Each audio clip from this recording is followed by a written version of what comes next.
विरोध केला म्हणजे काय की ज्यावेळेस सत्तेत माणूस असतो त्यावेळेस सत्तेलाच भांडावं लागत असतं, मग तो कोणी पण असू द्या. आम्ही त्यांना विरोध केलाय म्हणजे काय सत्तेत ते होते म्हणून केला. ते जर सत्तेतच नसते तर विरोध करण्याचा काही प्रश्नच येत नाही. एक ती नियतीचीच म्हण आहे की जो सत्तेत आहे त्यालाच भांडावं लागत असतं आणि सत्तेतच नाही भांडून काय करायचं.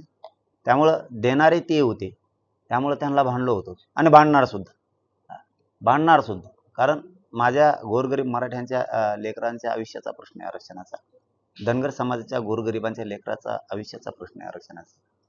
मग काही समाज असेल, तुम्ही महादेव कोळी समाज असेल, राजपूत समाज असेल, लिंगायत समाज असेल, बंजारा समाज असेल, यांचे वेगळे प्रवर्गाचे आरक्षणाचे, मुस्लिम समाजाच्या आरक्षणाचा विषय मी भांडणार आहे. नुसतं भांडणारच नाही तर सोडणार सुद्धा. कारण शेवटी सरकार ते पालकत्व राज्याचं त्यांच्याकडे आणि त्यांना गोरगरिबांचे शेतकऱ्यांचे प्रश्न सोडावेच लागणार आहेत.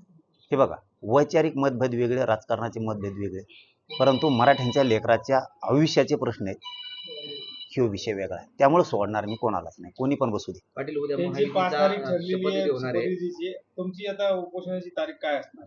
हे सरकार स्थापन झाल्याच्या नंतर आपण डिक्लेअर करणार आहे सामूहिक आमरण उपोषणाची. अंतर्वालीत हे फायनल 100% अंतर्वालीत होणार, पण आता त्याचं सांगता येत नाही. बहुतेक मुंबईतही आमरण उपोषण होऊ शकतं, कारण बऱ्याच पोरांचं असं म्हणणं होतं आणि बहुतांशी कोट्यावधी मराठा समाजाचं असं म्हणणं होतं, जरा आली कुणच आलोत म्हणे मागच्या वेळेस आपण थोडं पुढं जायचं होतं. पुढं जाऊ आता.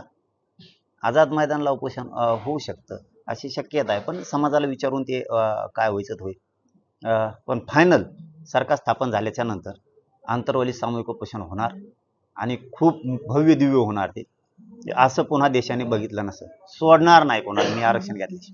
जिथे मराठा समाजाचं तुमच्या नेतृत्वात उपोषण होईल तिथे आम्ही उपोषण करू असं ओबीसी नेते म्हणताना दिसतायत आता. अधिकार हे बघा, ते आपण कधीच भांडत नाही तसलं.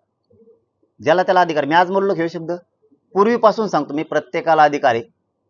कोणी उपोषण करू शकतो, मागणी करू शकतो, काय अडचण नाही.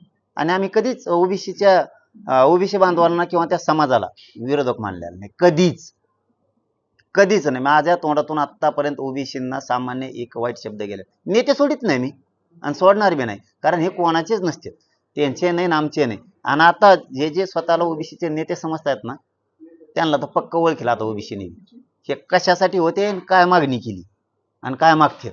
हे गोरगरिबाचे लेकरं सुधारावं याच्यासाठी नाही, हे त्यांच्या लक्षात आलेलं आहे.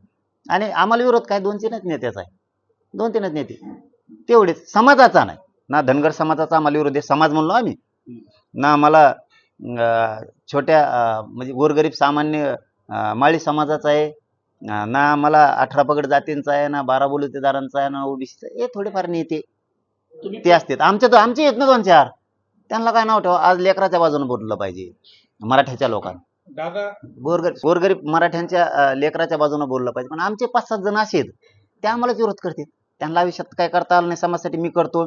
मी समाजाला आरक्षण देण्यात आणि लढा यशस्वी करण्यात सक्सेस झालो.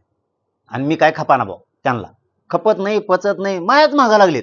बरं आमचेच, अरे आपल्या लेकराला मागू लागा यार, बोलू लागा. मग तुमचं काय असेल तर नंतर 2 कानाखाली ठेवून द्या. नंतर हे आरक्षण 100% मराठ्याला मिळाल्यावर बोलून घेऊन 2 कानाखाली लावा, चालतं ते. आता ती वेळ आहे का? आज समाज स्वतःचे लेकरं मोठे होत म्हणून झुंजतोय.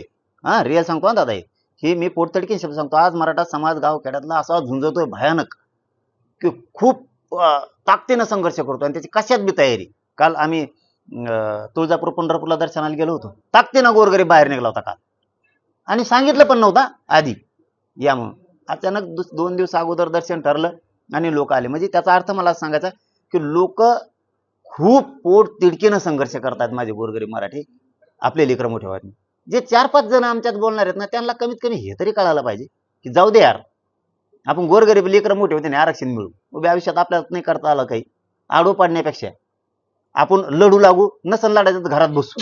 पण ते भयाच मागं लागत आहेत, कुणाला उठी देत आणि माझ्या मागं लावायला लावतात. पण माझ्यावर का परिणाम होणार नाही, माझ्या गोरगरिबाचा माझ्यावर विश्वास आहे आणि मी गरिबासाठी लढणार. तुम्हाला काय टीका करायचे करा, आंदोलन संपल्यावर बघू.